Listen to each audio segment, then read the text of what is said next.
Bizde bu техосмотр жоқ та. Азыркы мына көйгөйлөрдү айтып атпайсыңарбы?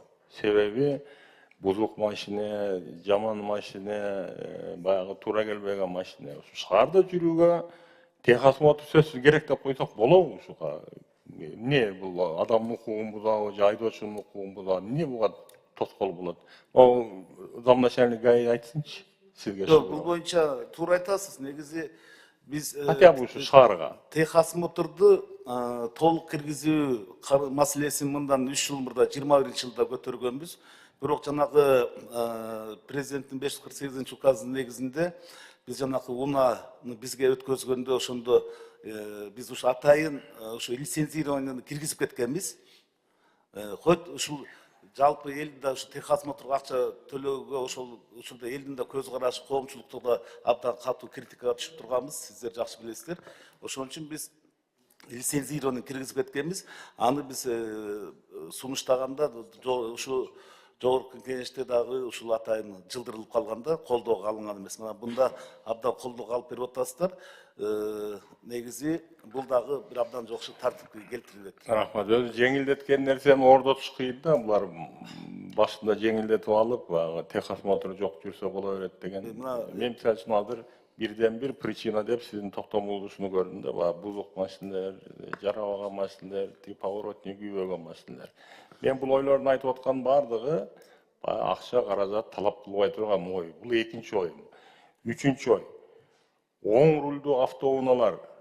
Мисалы үчүн мен президенттин жарлыгына же болбосо биздин жарандарга каршы чыкпайм. Биздин депутаттар деле колдоду. Мына жакында легализация кылдык.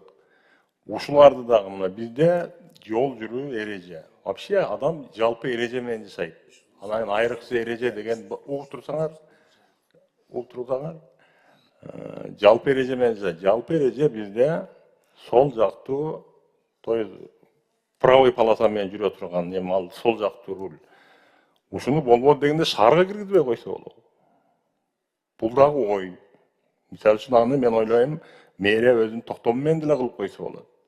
Ал жеңил эле. Мына жанымдагы азыр АТРдин алкагында көп айлап көтөрөттү го.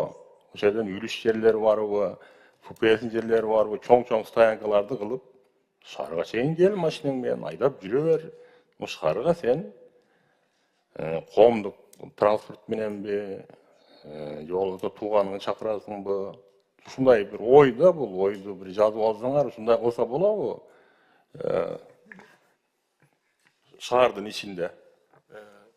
Эми өзүңүздөр акыйынчы. Туура, татаал бул. Каршылык көп болот. Биз албетте ар бир кадам машинанын санын жана мондай ыңгайсыз болгон машиналардын санын азайтса жеңилирээк болмок.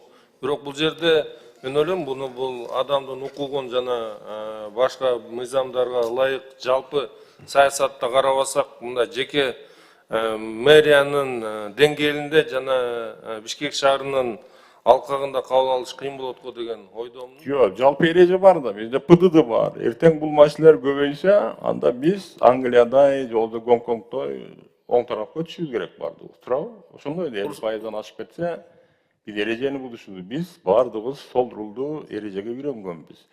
Шаарда бирден бир тыгындын кесепети дагы ушул. Буга да акча талап кылбайт.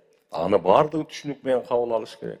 Бул жерден Айбек Жанышбек жоопкерчиликтен коркпош керек. Шаар сиздики, шаарга сизди коюшкан, дайындашкан, мына депутаттарыңыз бар, салып туруп, шаар деле коргоп койсо болот. Муну кечирип койгула. Жалпы республикада запрет жок. Айдай бергиле, каалаганча жүргүлө. Шаарга кирүү жок деген ой. Буну да карап көргүлө. Бул үчүнчү ой. Иштеп чыгып